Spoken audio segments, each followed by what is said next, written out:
Vous êtes nombreux parmi les entrepreneurs à croire que vous pouvez se lancer à la création de sites e-commerce ou bien vous pouvez faire des transactions électroniques sans problème.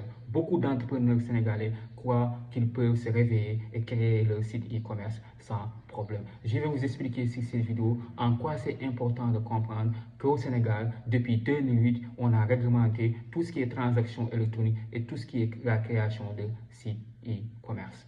Mesdames et messieurs, chers entrepreneurs, bonjour. Je suis Amadou Alikan, coach formateur en droit des entreprises, titulaire de Master 2 en droit des affaires et fiscalité, certifié en entrepreneuriat numérique depuis 2025 par le programme Force N de l'Université numérique Cheikh Hamidou Kane, certifié en légalité par Legaltech Académie Laurier de Paris depuis 2021. Donc de 2020 à nos jours, j'ai accompagné au minimum 100 entrepreneurs à créer légalement leur entreprise, à protéger leurs activités économiques et entrepreneuriales à travers la pratique des contrats commerciaux, mais aussi à minimiser les risques juridiques liés à leur activité commerciale et entrepreneuriale.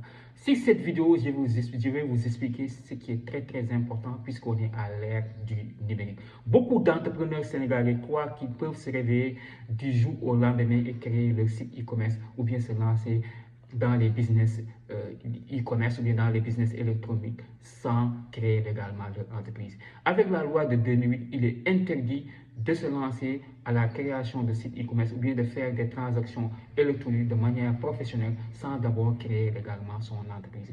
Parce qu'il est important de savoir, on ne peut pas créer un site e-commerce professionnel sans d'abord exister de manière professionnelle. Et pour exister de manière professionnelle, il faut d'abord s'immatriculer au registre de commerce, créer légalement d'abord son entreprise. Et d'abord, il le faut pour minimiser les risques juridiques. Parce que ça soit le commerce électronique ou que ça soit le commerce physique, on fait des actes de commerce. Et les actes de commerce, on le fait de manière professionnelle. Donc, il faut d'abord exister légalement de manière professionnelle afin de minimiser tous les risques juridiques liés à l'activité commerciale.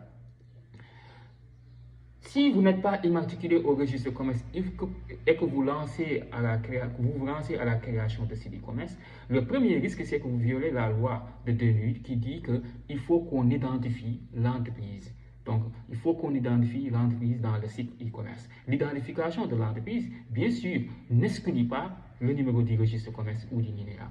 Donc, il faut le siège social de l'entreprise. Et ça, c'est lié à l'immatriculation. Donc, ce sont ces informations que je veux vous donner. Donc, pour que vous sachiez que beaucoup d'entrepreneurs aujourd'hui qui lancent leur création de sites e-commerce sans d'abord exister légalement, sans s'immatriculer, ils sont en train de courir des risques juridiques. Je vous remercie et je vous donne rendez-vous